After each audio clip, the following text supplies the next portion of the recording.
आज एक बार फिर अयोध्या में उत्सव का माहौल है क्योंकि आज राम मंदिर में प्रथम तल पर राम दरबार की प्राण प्रतिष्ठा की गई और इस दौरान उत्तर प्रदेश के मुख्यमंत्री योगी आदित्यनाथ मौजूद रहे। गंगा दशहरा का मौका आज और इस मौके पर अभिजीत मुहूर्त में राम मंदिर में राम दरबार के अलावा जो नवनिर्मित देवालय हैं वहां मंत्रोच्चार के साथ प्राण प्रतिष्ठा की गई है।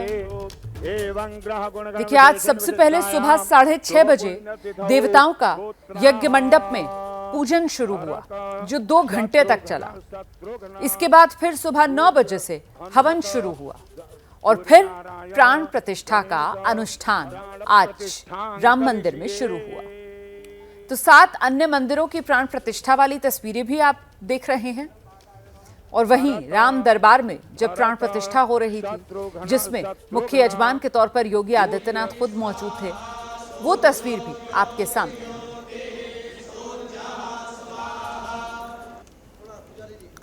तो 16 महीने बाद आज एक बार फिर वो मौका आया जब राम मंदिर में प्राण प्रतिष्ठा की घड़ी आई।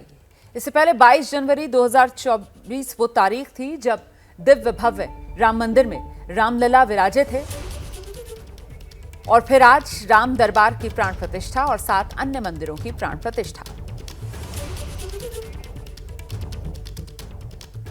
आगे बढ़ते हैं, कुछ और तस्वीरें आपको दिखा देते हैं। राम दरबार की प्राण प्रतिष्ठा के दौरान सीएम योगी आदित्यनाथ यजमान के तौर पर मौजूद रहे। आज वो तस्वीर भी आप देख रहे हैं। मंत्रोच्चार के साथ भव्य राम दरबार की प्राण प्रतिष्ठा की गई और इसके बाद मंदिर में मौजूद पुजारियों ने सीएम योगी आदित्यनाथ को प्रसाद दिया, सम्मानित उन्हें किया गया। आज महंत आदित्यनाथ का जन्मदिन भी है। अयोध्या पहुंचते ही योगी आदित्यनाथ पहले हनुमानगढ़ी पहुंचे, वहां जाके उन्होंने पूजा अर्चना की और मौका वाकई में आज बेहद खास। तो भक्तों की इच्छा पूरी हुई है और जो प्राण प्रतिष्ठा है वो मुकम्मल हुई है। सीधे आपको लेकर चलेंगे, हमारे साथ हमारे सहयोगी अवधेश इस वक्त मौजूद हैं। जरा अवधेश के पास ही आपको लेकर चलते हैं और जानते हैं अवधेश से प्राण प्रतिष्ठा का जो पूरा कार्यक्रम है वो संपन्न हो गया है। अवधेश जी बिल्कुल, देखिए प्राण प्रतिष्ठा का कार्यक्रम संपन्न हो गया है। मुख्यमंत्री योगी आदित्यनाथ सरयू के तट पर पहुंच गए हैं। वहां पर सरयू महोत्सव है, उसके बाद सरयू के तट पर वृक्षारोपण भी करेंगे और शाम को सरयू आरती भी करेंगे। इसके बाद वो यहां से जाएंगे। लेकिन एक बार हम तस्वीर आपको दिखा देते हैं। अब देखिए, ये राम मंदिर का वेटिंग हॉल है और बड़ी संख्या में जो श्रद्धालु हैं वो इस इंतजार में बैठे हैं कि थोड़ा सा भीड़ कम होगी या फिर थोड़ा स्पेस बनेगा तो वो जाकर वो राम मंदिर में दर्शन करेंगे भगवान राम के। हालांकि राम दरबार के दर्शन नहीं होंगे लेकिन राम मंदिर में दर्शन के लिए ये लाइन लगी हुई है बाहर और लोग अंदर इंतजार कर रहे हैं। धूप बहुत ज़्यादा है तो प्राण प्रतिष्ठा का जो कार्यक्रम है पूरा हो गया है। मुख्यमंत्री वहां पर मौजूद रहे और उसके बाद अभी सरयू के तट पर वो पहुंच गए हैं। लेकिन साधु संतों में बड़ा उत्साह इस वक्त अयोध्या नगरी में है, लोगों में बड़ा उत्साह अयोध्या नगरी में है और यहाँ की जो बात है लोग अपनी भावनाओं को व्यक्त भी नहीं कर पा रहे हैं। कुछ साधु संत हैं, उनसे हम बात कर लेते हैं। ये बताएं महाराज की राम दरबार की प्राण प्रतिष्ठा के बाद क्या भावना है मन में? बहुत आनंद, बड़ा अद्भुत आनंद आ रहा है। वर्षों की प्रतीक्षा को आज विश्राम मिल गया क्योंकि राम जी राजा के रूप में विराजमान हैं और हम लोग मन में भावना ये रहा करती थी कि कब वो दृश्य आएगा कि दक्षिणे लक्ष्मणो यस्य हवा में च जनकात्मजः पुरतो मारुतिर्यस्य तं वन्दे रघुनंदनम। कब उस राम राजा के दिव्य स्वरूप का हम लोग दर्शन करेंगे। भगवान बाल रूप का दर्शन हम लोगों ने किया, मन बड़ा आनंदित था। लेकिन आज पूर्णता हो गई, भगवान के राजा रूप का दर्शन करके बड़ा ही आनंद आ रहा है। राम दरबार को लेकर कुछ सुना रहे थे आप, बड़े व्याकुल होकर वो सुना दीजिए।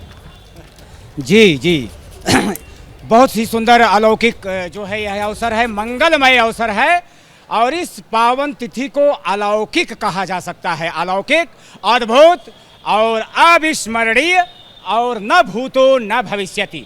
न भूतो न भविष्यत क्यों? क्योंकि इसमें अतिरेक नहीं है, अतिशयता नहीं है। यह 5 जून की जो दशहरा, गंगा दशहरा की ये पावन तिथि है, ये अलौकिक तिथि है ही ये गंगा दशहरा की। और राम का आज राम दरबार का ये प्राण प्रतिष्ठा, इस तिथि को सुनिश्चित होना मणिकांचन योग समुपस्थित कर रहा है। ज्योतिष का मणिकांचन योग, जिसको हम कहते हैं कि लोकल भाषा में सोने पे सुहागा। करेंगे ये महाराज जी भी है। सुबह आप बड़ा डांस कर रहे थे, अब तो प्रतिष्ठा हो गई तो अभी नृत्य चल रहा है कि रुका थोड़ा? अब नृत्य रुक गया क्योंकि भगवान के लिए ही नित्य साधु संत करते हैं। मैं बताना चाहता हूँ कि ये राम राज अब स्थापना हो चुका है, क्योंकि जब प्राण प्रतिष्ठा हो गया मेरे राम दरबार का, और इतनी अलौकिक छवि हमने देखा, इतनी अलौकिक, इतना अद्भुत कि मैं मन मोद हो गया और मैं नाचने लगा, गाने लगा। बताना चाहता हूँ इस श्लोक के माध्यम से कि बाणी गुणानुकथने श्रवणो कथायाम हस्तौ च कर्मसो मनस्तौ पादयोरिणा स्मृत्याम सृष्टो निवास जगत प्रणामे दृष्टि ही सताम दर्शने अस्तु भवतनु नाम। क्योंकि जहाँ मिलो वहाँ सीताराम सीताराम कहो, जाही विद राखे राम ताही विद रहो। और भगवान राम राजा बन गए हैं तो अवध में राजा बन गए मेरे राम। और मेरे हनुमान जी महाराज हैं, क्योंकि हनुमान जी के महाराज जी के विषय में कहा जाता है कि पवन तनय बल पवन समाना, बुद्धि विवेक विज्ञान निधाना, कवन सुकाज कठिन जग माही, जो नहीं हो ये तात तुम पाही, दीन दयाल बिरद संभारी, हरहु नाथ मम संकट। आज संकट सब हर लिए रघुनंदन। संकट हर गए। आप कुछ रघुनंदन के दरबार पर कुछ भजन गा रहे थे, सुनाइए। हाँ बिल्कुल, अवश्य गाएंगे। श्री अवध धाम पावन हो गई बड़ी सुहावन, मेरे राम आ गए हैं सुख धाम आ गए हैं, मेरे राम आ गए हैं सुख धाम आ गए हैं। ध्वज पताक तोरण वितान सब द्वार पे आज लगे हैं, दीप मालिका के कतार दीवार पे साज सजे हैं। श्री सरयू की निर्मल धारा में सब दुख बहे हैं, पद्मेश अवध जाके सुरताल ले मिला के सब लोग गा रहे हैं, मेरे राम आ रहे हैं। बड़ी अच्छी भावनाएं हैं। और कुछ और लोग हैं। महाराज आप कहाँ से आए हैं? जी मैं हरियाणा से आया हूँ और एक राम भक्त हूँ। जब मैं दिल्ली से यहाँ आ रहा था तो फ्लाइट में बैठे बैठे विचार कर रहा था कि आज के इस भव्य अवसर पर क्या कुछ शब्द होंगे जिन शब्दों से हम यहाँ की महिमा का गुणगान कर सकेंगे। लेकिन बस ऐसे ही बैठे बैठे मन में कुछ शब्द बन गए, एक माला पिर गई कुछ 2 लाइनों की, वो मैं आपको गा के सुनाता हूँ। जन्म मेरो रामा सफल भयो, जन्म मेरो रामा सफल भयो, जे नयनन जे नयनन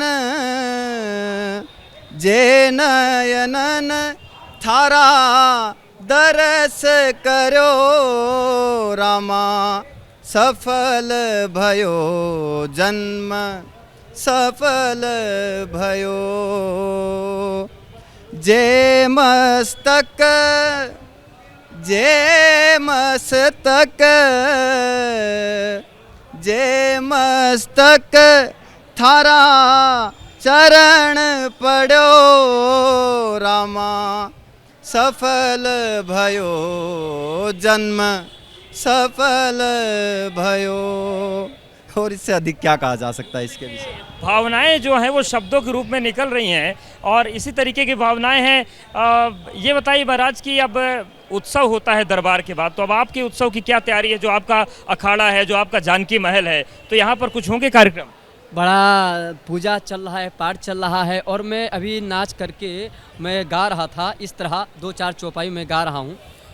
हे जय सिया राम जय जय सिया राम, जय सिया राम जय जय सिया राम, चलत विमान कोलाहल होई, जय रघुवीर कहीं सब कोई, देहिक देविक भौतिक तापा, राम राज्य काहू नहीं व्यापा, राम ही केवल प्रेम पियारा, जान ले वो जो जानू निहारा। जय सिया राम जय जय सिया राम, जय सिया राम जय जय सिया राम, उमा कहूँ मैं बिल्कुल। तो देखिए किस तरीके से अपना अवधपुरी जो है वो सत्य पूरी है, तरीके से राम में इस समय नजर आ रही है और राम मंदिर में आज भव्य राम दरबार की प्राण प्रतिष्ठा हो गई है। इसी को लेकर हनुमानगढ़ी के पुजारी तेजपाल दास जी ने भी खुशी जताई है और कहा कि ये सिर्फ साधु संतों ही नहीं, देश के लिए गौरव का दिन है। प्राण प्रतिष्ठा राम दरबार की हो रही है, क्या भावना है आप लोग? हम उनको व्यक्त तो नहीं कर सकते हैं, लेकिन ऐसा लग रहा है कि त्रेता युग में आज वो दिन आ रहा है जिस दिन राम 14 वर्ष वन के बाद अयोध्या आए थे। जैसे आनंद उल्लास था, उसी प्रकार से हर अयोध्यावासी, हर सनातनी, हर संसार का जो राम के अंदर प्रेम रखता है वो प्रसन्न है। आज एकदम उसकी कोई पराकाष्ठा नहीं है। आप लोगों ने तो आंदोलन से लेकर निर्माण तक का काम देखा है, तो अब प्रसन्नता हो रही कि पूर्ण हो गया कार्य?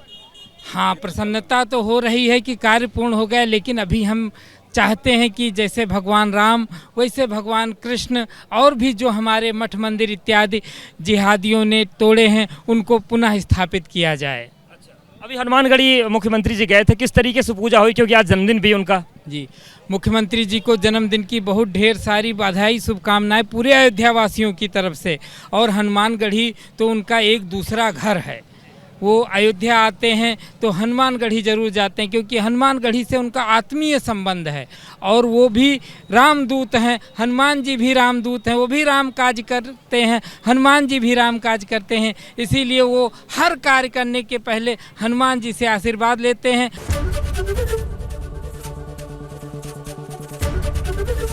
एबीपी गंगा, खबर आपकी, जुबान आपकी।